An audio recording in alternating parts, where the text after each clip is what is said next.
أنا زعلان قوي النهاردة. حصل إيه بس؟ مش عارف بس حاسس بضيق. استنى، عندي فكرة. قولي. ناكل حاجة حلوة وننسى. استني لحظة. ايه؟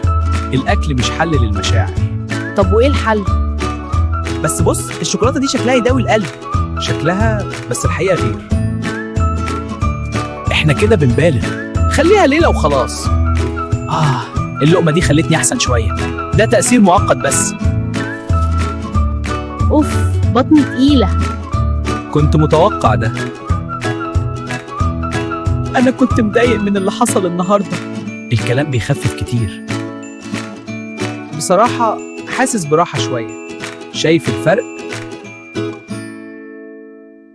الأكل للبدن، والمشاعر؟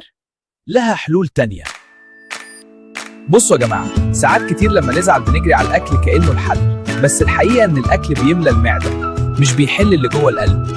لو زعلان، احكي، اتمشى، خد نفس، أو كلم حد تثق فيه. خليكم فاكرين دايما، المشاعر بتتحل بالكلام والتفاهم، مش بالأكل.